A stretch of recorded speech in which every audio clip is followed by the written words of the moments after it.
நம்ம இந்தியா இன்னைக்கு 298 ரன் எடுத்திருக்காங்க. இந்த ஸ்கோரை வச்சு டிஃபெண்ட் பண்ணி வேர்ல்டு கப்பை தட்டி தூக்கிடுவாங்களா? இந்த ஒரு கேள்விதாங்க நம்ம எல்லார் மனசுலயும் ஓடிக்கிட்டு இருக்கு. இன்னைக்கு நம்ம வீடியோல நம்ம இந்தியாவோட பேட்டிங் பெர்ஃபார்மன்ஸை பத்தி தான் வந்து பார்க்க போறோம். இன்னைக்கு இந்தியாவுக்கும் சவுத் ஆப்பிரிக்காவுக்கும் நடக்கிற ஃபைனல் மேட்ச்ல சவுத் ஆப்பிரிக்கா டாஸ் வின் பண்ணி ஃபர்ஸ்ட் பவுலிங் வந்து சூஸ் பண்ணாங்க. இன்னைக்கு நம்ம இந்தியா எப்படி பேட்டிங் பண்ண போறாங்களோ அப்படின்னு நினைச்சிட்டு இருந்தோம். ஆனா சும்மா சொல்லக்கூடாதுங்க. இன்னைக்கு நம்மளோட ஓப்பனிங் பார்ட்னர்ஷிப் வேற லெவல்ல வந்து இருந்துச்சு. ஸ்மிருதி மந்தானாவும் சஃபாலி வர்மாவும் விளையாட ஆரம்பிச்சாங்க பாருங்க. இவங்களோட பார்ட்னர்ஷிப்பை உடைக்கிறதுக்கு சவுத் ஆப்பிரிக்கா ரொம்பவே கஷ்டப்பட்டாங்க. ஏன்னா இவங்களோட பார்ட்னர்ஷிப்பே 100 ரன்னுக்கு மேல பயங்கரமா வந்து போய்கிட்டு இருந்துச்சு.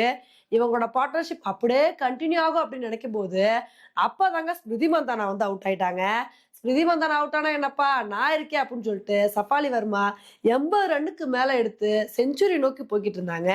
அவங்களோட இன்னிங்ஸ் அப்படியே கண்டினியூ ஆக நினைக்கும் போது அவங்களும் ஒரு கட்டத்துல வந்து அவுட் ஆயிட்டாங்க. அதுக்கப்புறம் ஜெமீமா நல்ல ஒரு இன்னிங்ஸை கொடுப்பாங்கன்னு பார்த்தா அவங்க இன்னைக்கு சின்ன கான்ட்ரிபியூஷனை கொடுத்து அவங்களும் அவுட் ஆயிட்டாங்க. அதுக்கப்புறம் ஹெர்மன் பிரீத் காரு, அமன்ஜத் கௌர்னு சொல்லிட்டு அடுத்தடுத்து விக்கெட் போச்சு. என்னதான் வந்து விக்கெட் போனாலும் தீப்தி சர்மாவும் ரிச்சா கோஸும் இருந்துகிட்டு நாங்க நல்ல ஒரு இன்னிங்ஸை கொடுப்போம், நாங்க அவ்வளவு ஈஸியா விட மாட்டோம், நாங்க 2 பேருமே ஒரு சூப்பரான பார்ட்னர்ஷிப்பை போடுவோம் அப்படின்னு சொல்லிட்டு 2 பேருமே நல்ல ஒரு பார்ட்னர்ஷிப் வந்து போட்டாங்க. இவங்களோட பார்ட்னர்ஷிப் கடைசி வரைக்கும் கண்டினியூ ஆக நினைக்கும் போது ஒரு கட்டத்துல வந்து ரிச்சா கோஸ் வந்து அவுட் ஆயிட்டாங்க.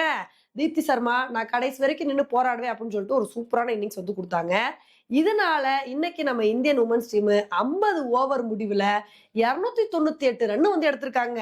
உண்மையிலே இந்த ஒரு ஸ்கோரை பார்க்கும்போது இது நமக்கு நல்ல ஒரு டார்கெட் மாதிரி வந்து தெரியலாம்.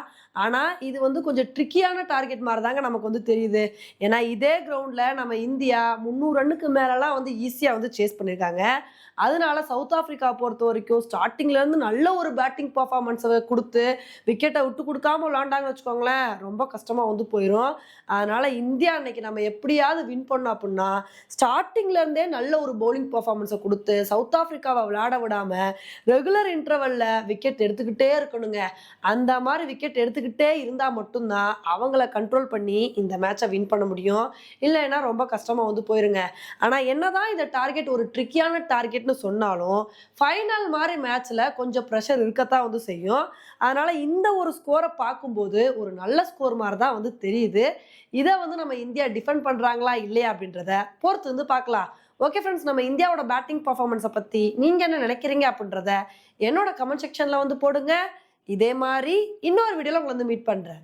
Bye friends.